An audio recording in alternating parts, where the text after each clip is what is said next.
Good morning, everyone. Good morning, attorney. This is the group 2, and we are talking about chapter 5, which is final income taxation. This chapter discusses the features of final income taxation, the items of gross income, and the class of taxpayers subject to final income tax. Final tax is one of the exceptions to the scope of the regular income tax. An excellent understanding of the items of passive income and those taxpayers subject to final tax, including their final tax rates, is extremely crucial to your mastery of income taxation. Features of final income taxation. Number 1.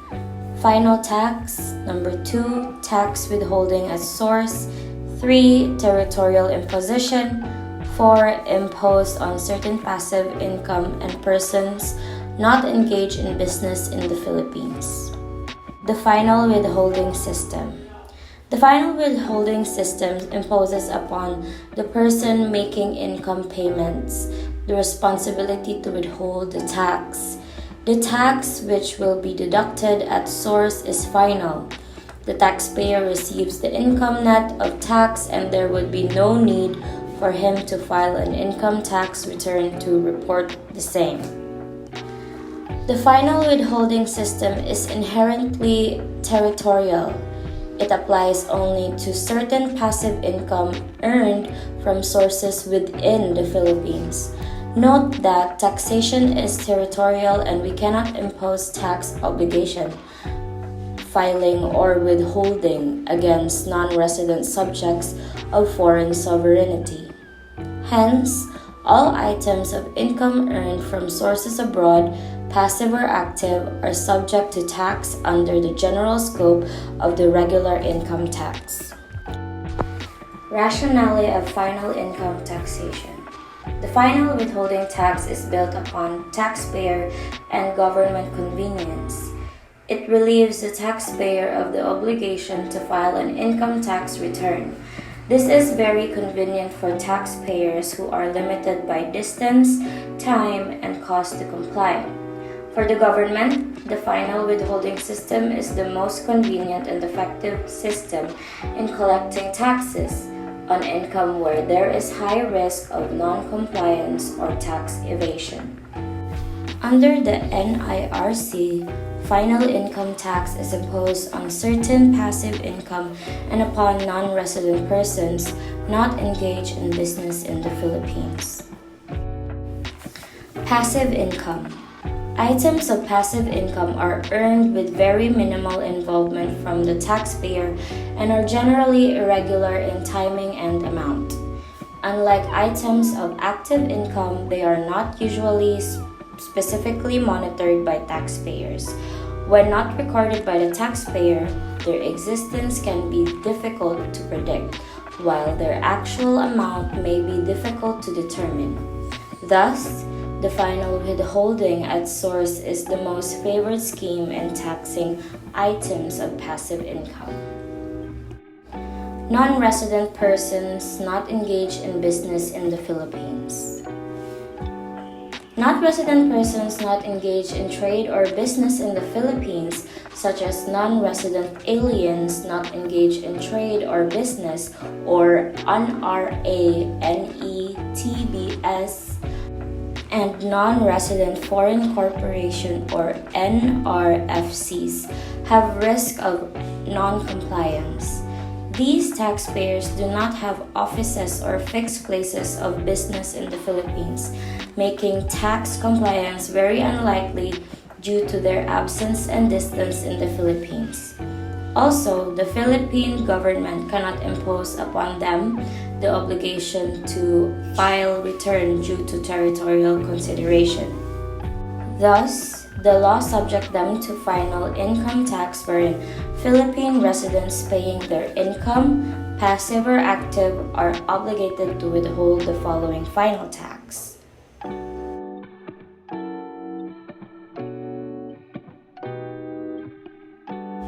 These are the passive income subject to final tax.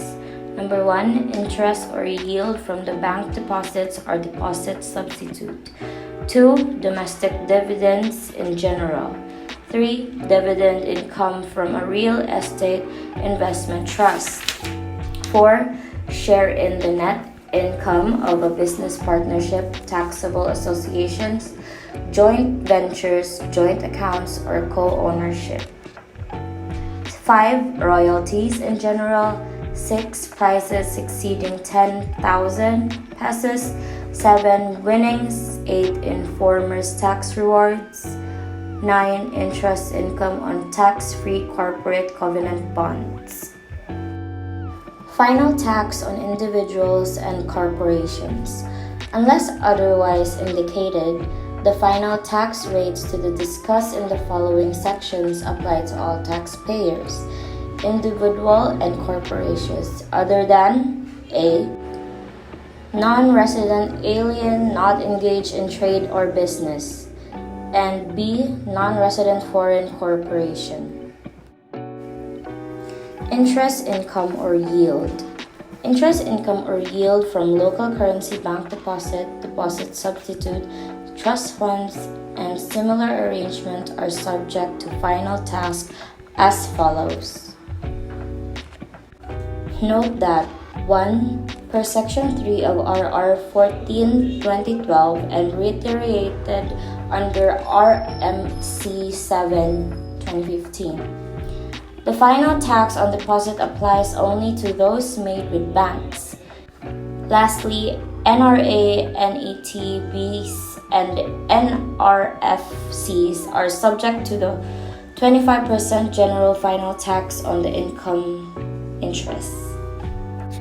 Short-term deposits are those made for a period of less than 5 years.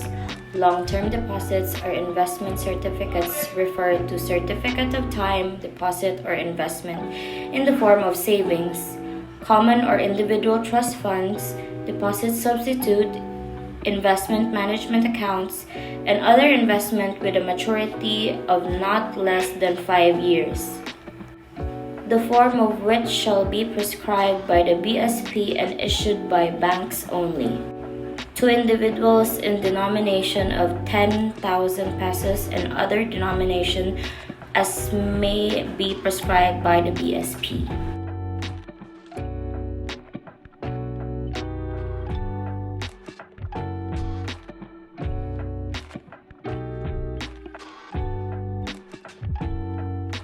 Deposit substitutes. Deposit substitute means an alternative form of obtaining funds from the public other than deposit through the issuance, endorsements, or acceptance of debt instruments for the borrower's own account, for the purpose of relending or purchasing of receivables and other obligations or financing their own needs or the needs of their agent or dealer. Public means 20 or more corporate lenders at any one time. The 19-lender rule. The mere flotating of a debt instrument is not considered to the public borrowing and is not deemed a deposit substitute if there are only 19 or less individual or corporate lenders at any one time. The 19th lender rule does not apply to government securities, government debt instruments, and securities including treasury bonds, treasury bills, and treasury notes shall be considered as deposit substitute irrespective of the number of lender. At origination, if such debt instruments and securities are to traded or exchanged in the secondary market. Debt instrument issued for interbank call loans with maturity of not more than 5 days to cover deficiency in reverse against deposit liabilities, including those between or among banks and quasi-banks, shall not be considered as deposit substitute. In this table containing the classification of debt instruments, note that Number 1, origination means issuance. 2, interest on deposit substitute is subject to final tax. Interest and private borrowing is subject to regular income tax.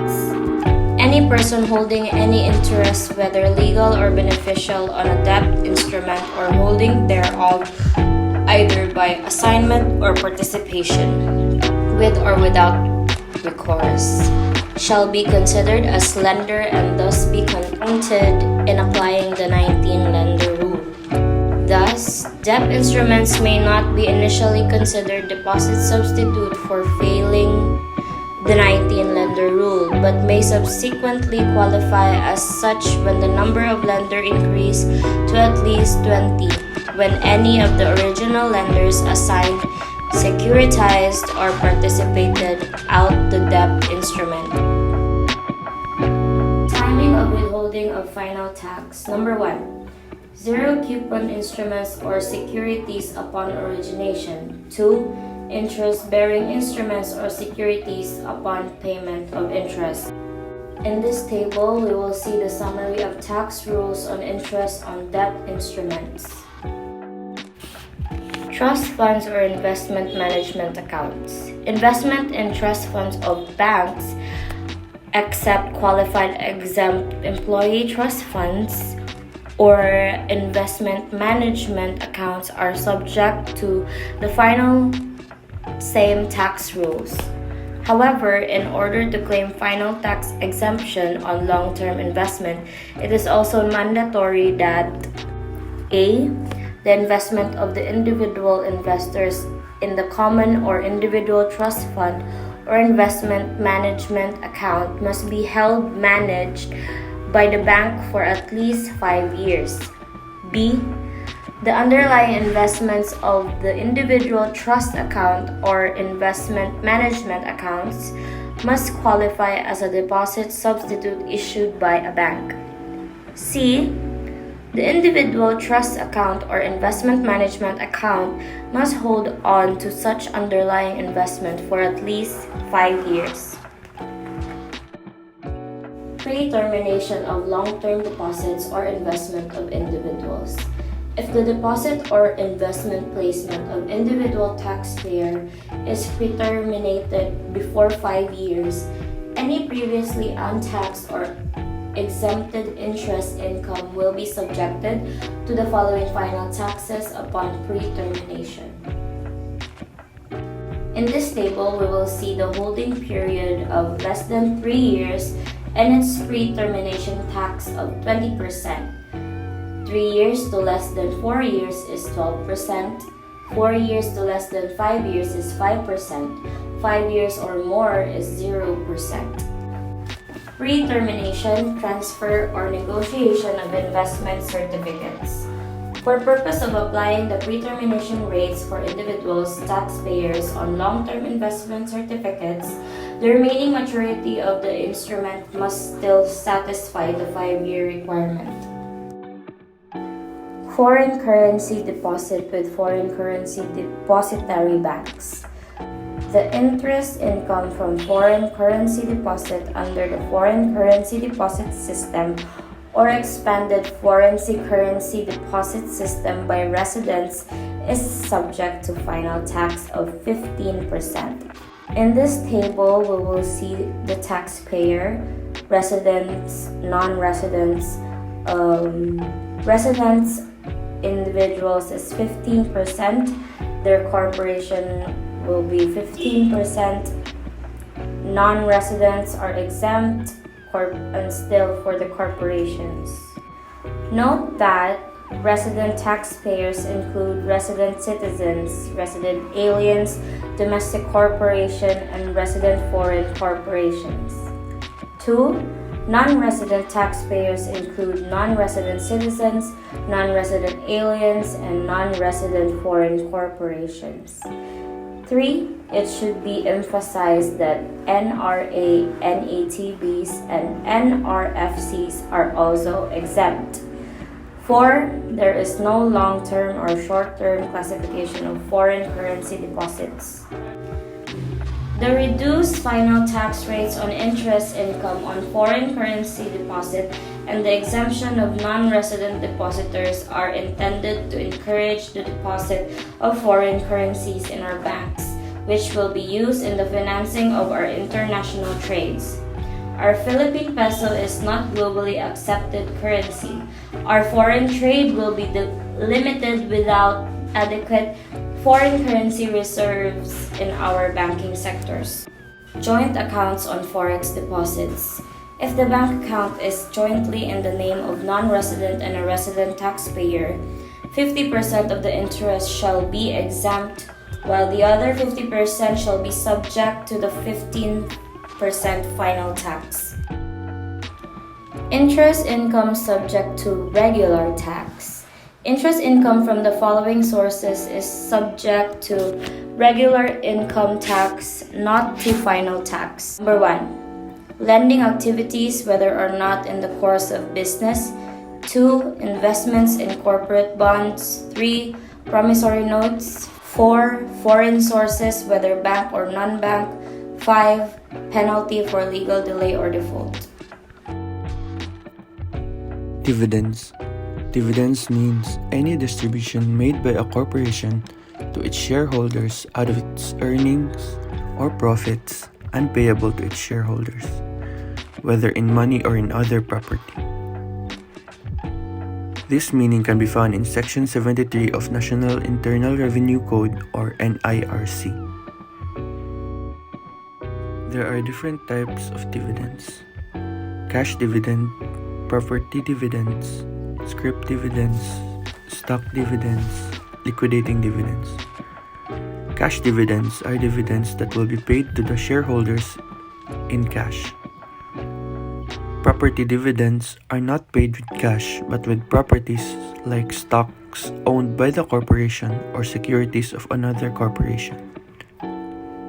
Scrip dividends is when the shareholders will receive notes or evidence of indebtedness of the corporation, while stock dividends is when shareholders will receive stocks from the corporation itself. Lastly, liquidating dividends is a distribution of corporate net asset.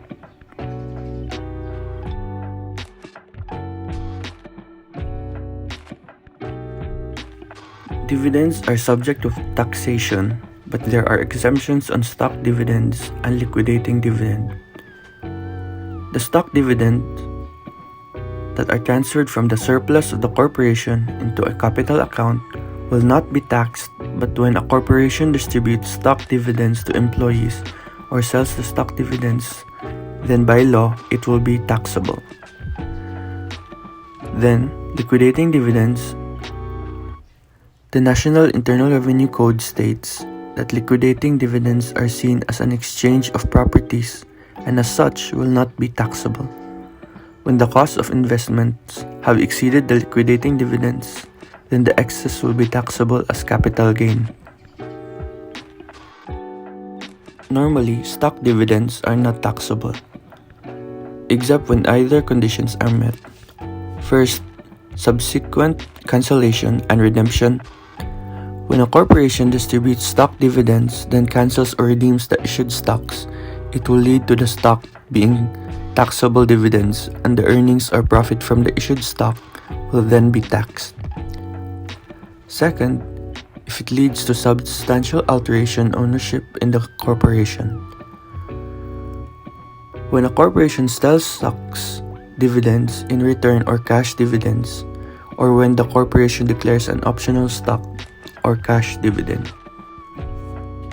Stock dividend is the conversion of the income or asset into the capital of the owners or the employees in the corporation, while stock split increases the numbers of stock while lowering the value per stock. When taxing dividends, there are different rules to be followed.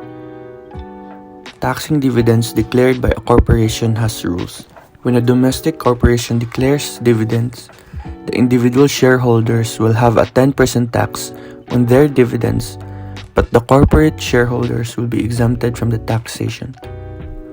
But when a foreign corporation declares dividends, there will only be a regular tax for both the individual and corporate shareholders. According to Section 73C of the National Internal Revenue Code, Dividends is any distribution made to the shareholders or members of a corporation shall be deemed to have been made from the most recently accumulated profits or surplus and shall constitute a part of the annual income of the distributee for the year in which received. Dividends can also be exempted from taxation when intercorporate dividends from domestic corporations. These dividends will be exempt from final tax in order to avoid double taxation. Second are dividends from cooperatives, which shall be exempt from final tax under Republic Act 9520. Lastly, from qualified foreign source dividends. They will be exempt from regular tax, but this will be discussed in detail in Chapter 9. Under Section 73 of the National Internal Revenue Code, real estate investment trusts, business partnerships, taxable associations, taxable joint ventures, joint accounts or consortia, and taxable co-ownerships will have a 10% final tax. Royalties. Taxation of royalties will depend if the royalty is passive or active. Active royalties means that the taxpayer has active involvement in the accruement of royalties and will then be subject to regular income tax. While passive royalties, on the other hand, will incur different percentages of taxes with regards to the source of the royalty and the receiver of the royalty as seen in the table. Prizes. Prizes can be taxed depending on the amount of the prize and the recipient of the prize as seen in the table. Winnings can be taxed depending on the types, amount, and recipient of the winnings. Tax informer's reward. When a person was able to help in discovering violations of the National Internal Revenue Code or discovery and seizure of smuggled goods, then the reward for giving the information will have a 10% final tax. For the amount of cash rewards, whichever is the lower of the following will be followed. First, 10% of revenues, surcharges, or fees recovered and or fine, or penalty imposed and collected. Or, second, 1 million pesos, not including the 10% final tax. Tax-free corporate covenant bonds. When a tax-free corporate covenant bond yields an income from the interest, there will be a 30% final tax to individual shareholders, while corporate shareholders will be taxed only with regular income tax. Generally, final tax on non-resident persons not engaged in trade or business in the Philippines will have a 25% general final tax rate. But there will be exceptions to this rule, which can be seen on the table. There are also other final income taxes. First is the fringe benefits of managerial or supervisory employees. Second, income payments of residents other than depository banks under the expanded foreign currency deposit system and expanded foreign currency deposit units. Lastly, income payments to oil exploration service contractors or subcontractors. Fringe benefits tax. The employers sometimes include remunerations and benefits for the employees which can be taxed. This will be discussed in detail in Chapter 11. Interest and other income payments to depository banks under the expanded foreign currency deposit system. The residents shall withhold 10% final tax on income payments such as interest income on loans from expanded foreign currency deposit units. The final taxation of FCDUs and EFCDUs will be discussed in Chapter 15A. Income payments to subcontractors of petroleum service contractors. There will be an 8% tax on the gross income derived from the contract of the subcontractor. This tax will be implemented to all subcontractors that are entering into a contract with a service contractor engaged in petroleum operations in the Philippines. This is valid only when the contractors are also subjected to regular income tax of the National Internal Revenue Code.